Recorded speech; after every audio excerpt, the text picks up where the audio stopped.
Haryana at 9 PM news channel में आपका स्वागत है। आइए आपको कराते हैं खबरों से अपडेट। किसानों पर हुई लाठीचार्ज के बाद खरखुदा में हुई किसानों की बैठक। किसानों पर हुई लाठीचार्ज को लेकर खरखुदा अनाज मंडी में एकत्रित हुए किसानों ने अपना रोष जताया। मंडी प्रधान नरेश दहिया इस दौरान मांग की कि जिस अधिकारी ने किसानों के सिर फोड़ने के आदेश दिए है उस पर मामला दर्ज किया जाए। ऐसा नहीं हुआ तो सरकार को इसका अंजाम झेलना पड़ेगा। बैठक के दौरान मंडी प्रधान नरेश दहिया ने कहा कि जो वीडियो सामने आ रही है उसमें साफ है कि पहले से ये तय था कि किसानों पर हमला किया जाना है। एक अधिकारी द्वारा दिए जा रहे आदेश में साफ है कि किसानों के सिर पर हमला करना था। ऐसे में वह मांग करते हैं कि सरकार उक्त अधिकारी पर मामला दर्ज करे। मंडी प्रधान का कहना है कि उन्होंने किसान मोर्चे के नेताओं से भी मांग की कि कड़ा फैसला लेने का काम करें। वार्ड 6 निवासी एक महिला ने प्रताड़ना से तंग आकर आत्महत्या कर ली, जिसके पिता ने अपने दामाद व उसकी बहनों के खिलाफ प्रताड़ना का मामला दर्ज कर जांच शुरू कर दी है। जींद निवासी वजीर का कहना है कि उसकी बेटी सविता का पति व उसकी बहनें उसे लगातार तंग करती थी। कई बार उन्हें समझाया भी गया लेकिन उन पर इस बात का कोई असर नहीं हुआ। वजीर का कहना है कि शनिवार को वह अपनी पत्नी के साथ खरखुदा में बेटी से मिलने आए थे। उस समय भी सविता ने प्रताड़ना की बात कही थी। रविवार की सुबह उन्हें सूचना मिली कि सविता ने फंदा लगाकर आत्महत्या कर ली। सूचना पाकर पुलिस ने शव को अपने कब्जे में लेकर पोस्टमार्टम के लिए भिजवाया। वहीं शिकायत पर संजय व उसकी बहनों के खिलाफ विभिन्न धाराओं के तहत मामला दर्ज कर जांच शुरू कर दी है। पोस्ट कोविड-19 रोगियों के लिए पुनर्वास कार्यक्रम फिजियोथेरेपी उन सभी के लिए उपलब्ध है जिन्हें इस समय महामारी का सामना करना पड़ रहा है। सांस लेने में तकलीफ, छाती में रक्त संचय, छाती में दर्द, कमजोरी, शरीर में दर्द। Consult doctor Jagjit Singh, physiotherapist, tulip hospital, Sonipat. Bharat के वीरों के बलिदान को याद करते हुए उनके परिवार को किया जाएगा सम्मानित। खरखुदा क्षेत्र के विभिन्न समाजसेवी संगठनों व समाजसेवी व्यक्तियों ने एक सभा आयोजित कर यह निर्णय लिया कि भारत माता की सुरक्षा करते हुए खरखुदा क्षेत्र के जिन वीरों ने अपने प्राणों का बलिदान दिया है उनकी पावन स्मृति में आयोजन किया जाएगा एक अनूठा कार्यक्रम।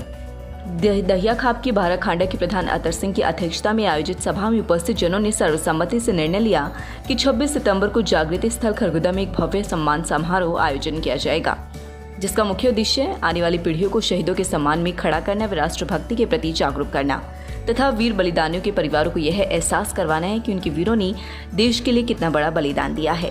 कार्यक्रम के मुख्य वक्ता के तौर पर सोमवीर आर्य ने कहा कि ऐसे कार्यक्रम का आयोजन अभी हम तहसील स्तर पर कर पा रहे हैं, उसके पश्चात जिला और राज्य स्तर पर भी हम शीघ्र ही आयोजन करेंगे।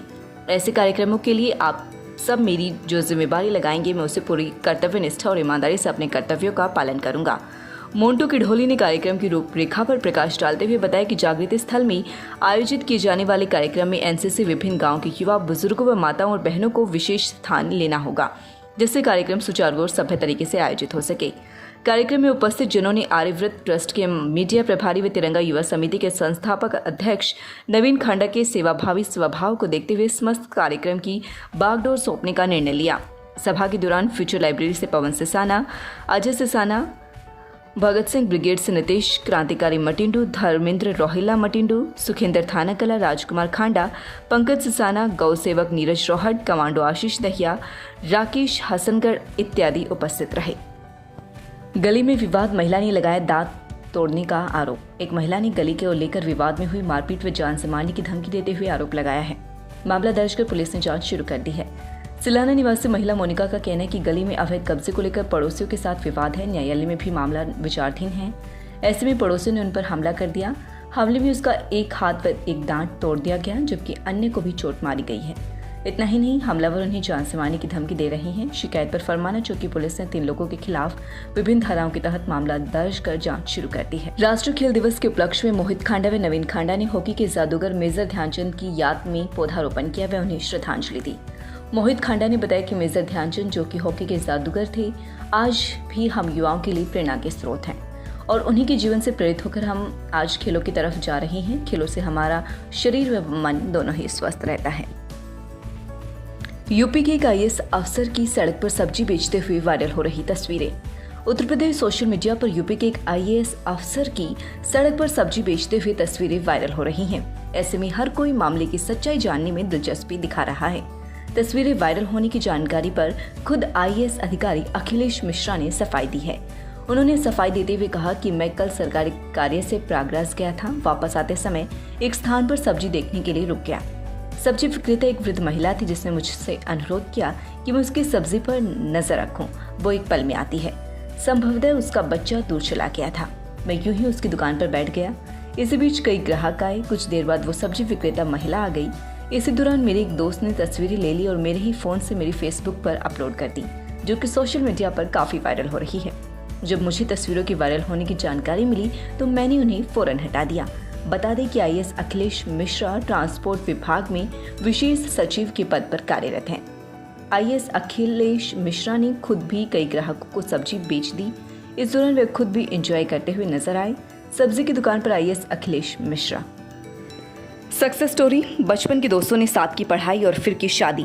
अब आईपीएस पति की बॉस बनी डीसीपी पत्नी।